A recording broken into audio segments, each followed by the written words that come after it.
Okay guys, so what I'm here to talk about today is previewing a Brooklyn Nets and talking about my New York Yankees and what they need to do for next year after they got swept by Detroit in the ALCS.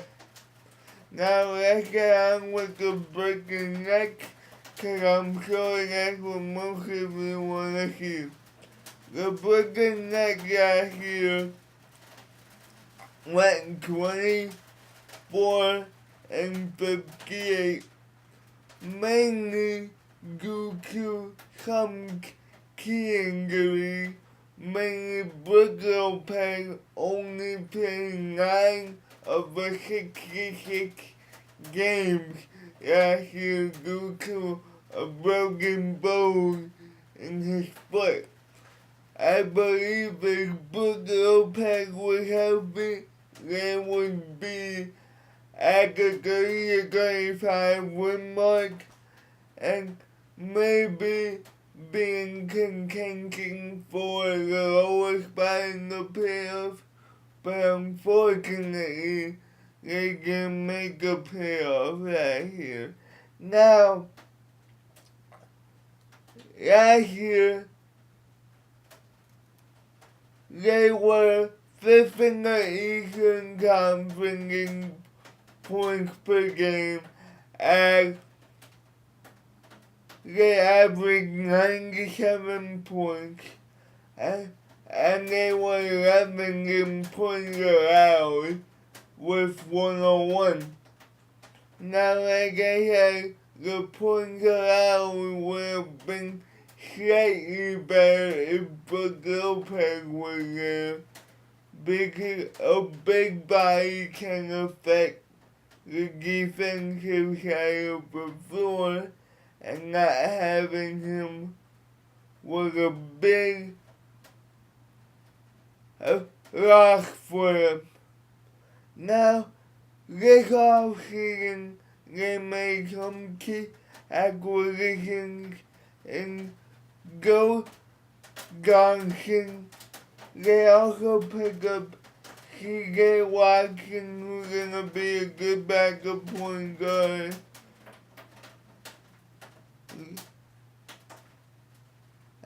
They got a whole bunch of better role players than they had last year, including guys Childress, Andre Black, Reggie Evans, who made a difference in the LA Clippers versus Memphis Grizzlies series last year.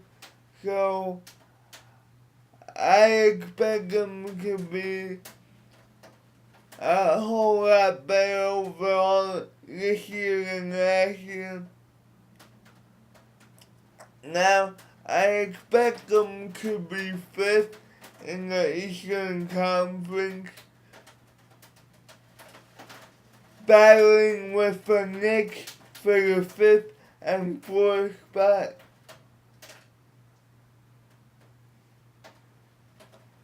Cause I got 1st in the Eastern Conference, Miami, and Boston, and the Pacers, and Brooklyn and New York are gonna battle for those 2 spots, and here's why. I believe Brook Lopez is gonna have a spectacular year due to the fact that you got Gavin Williams, you got Joe Johnson, you got Gerald Wallace, 3 guys who are predominant scorers in this league, whether they were on teams who weren't successful or were. They could flat out score the basketball. So the defenses are gonna be paying attention to them and also guarding the 3-point line, cause Gavin Williams and Joe Johnson are both above average 3-point shooters, In fact, Joe Johnson is a good to great 3-point shooter in this league right now. Now he's nowhere near Ray Allen or Reggie Miller, but if you consider the 3-point shooter in this league right now, he's up there. In fact, Joe Johnson last year averaged 18.8 points per and 3.7 rebounds. Now my biggest problem with Joe Johnson, I've always said he was overpaid, and Anna gave him too big of a contract, and the Brooklyn Nets sooner or later are gonna regret picking that up. Not this year, but down the road, just because for you to pay him over $90 million, which is left on his contract for like 3 or 4 more years, and he's averaging 18 points per, that's gonna come back to hurt him.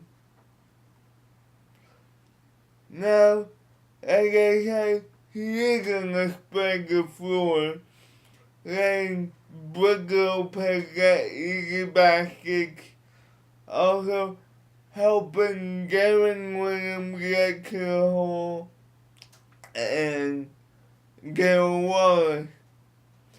Now, I will go even so far as to say that Brook Lopez is gonna be an all-star in the Eastern Conference, because defenses are gonna pay attention to Darren Williams and Joe Johnson, and when they're on the bench, Darren Wallace, that he becomes their 4th option when it comes to defenses are concerned. So defenses are gonna let him get all his stats he wants and just let him score to the point where I think he's gonna average about 23 points per and about 8 rebounds, just because, like I said, defenses won't be worried about him as much as they'll be worried about Darren Williams, Joe Johnson, Darren Wallace. So I expect him to have a great year and be a beast down low, just because defenses aren't paying attention to him. Now, let's go to Darren Williams. Now, Darren Williams, with a bunch of role players last year, still averaged 21 points and 8.7 assists. I expect him to average more assists, maybe in the a 10.5 range, 11, basically because he had Joe Johnson, he had Darren Wallace. So I expect his points to go down to about 19 and for him to average more assists and help catapult the Brooklyn Nets to the first playoff season since, I believe, 05-06, around there. Ever since they had Jason Kidd and Vince Carter. Now, I believe that the role players also are gonna come out to shine, cause nobody mentioned in Marshawn Brooks. The kid can bowl, straight out ball in my opinion. Last year he averaged 12 points per game and 2.3 assists. I think off the bench he could average those numbers and fill the void while Joe Johnson is on the bench to where they don't lose rhythm or production. And there's one more player that I want to mention, Kris Humphries. We all know he's a beast on the board. Last year he averaged 11 rebounds and 13.8 points. I expect the same from him. Like Brook Lopez, I expect him to score more, maybe around 16, because defenses aren't paying attention to him. And the two big men will be key in order for Brooklyn to have success. Like I said, I expect Brooklyn to battle with the Knicks for the 4th and 5th slot in the Eastern Conference.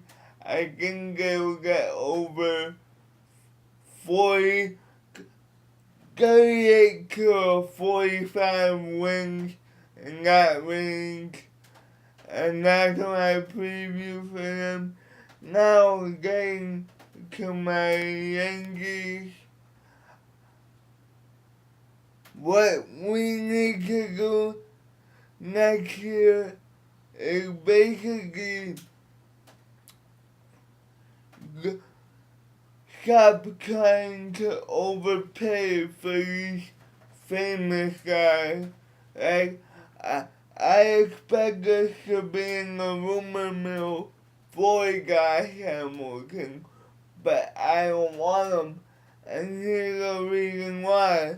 It's basically because this guy has been injured. He got he got 43 homers this year, I believe, around there. He's not worth it the risk. I believe that we should go for young players and good guys. Get rid of Nick Swisher. Possibly get rid of Curtis Granderson. Because Curtis Granderson is only hitting home runs first. He's not hitting for average. He's getting in the playoffs.